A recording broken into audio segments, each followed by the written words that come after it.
నమస్తే అండి. ఈరోజు మనం రొమ్ము క్యాన్సర్ అంటే బ్రెస్ట్ క్యాన్సర్ గురించి కొన్ని విషయాలు తెలుసుకుందాం. బ్రెస్ట్ క్యాన్సర్ మన దేశంలోనే నెంబర్ 1 క్యాన్సర్. మహిళల్లో వచ్చే నెంబర్ 1 క్యాన్సర్. అయితే WHO నివేదిక ప్రకారంగా అయితే సుమారు 26% క్యాన్సర్స్ మహిళల్లో వచ్చే క్యాన్సర్స్ బ్రెస్ట్ క్యాన్సర్గానే చూస్తూ ఉంటాం.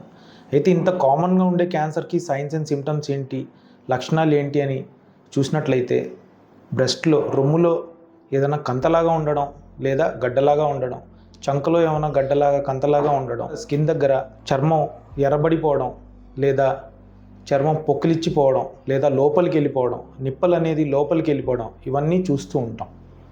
అయితే అందరూ మహిళలు, ముఖ్యంగా 40 సంవత్సరాలు పైబడిన మహిళలందరూ తమ రొమ్ముల్ని చెక్ చేసుకొని ఏమైనా కంతలాగా ఏదైనా ఉంటే వెంటనే డాక్టర్ని సంప్రదించి తగిన సలహా తీసుకోవాలి. ఆలస్యం చేయకండి, ఆరోగ్యంగా ఉండండి. నమస్తే అండి.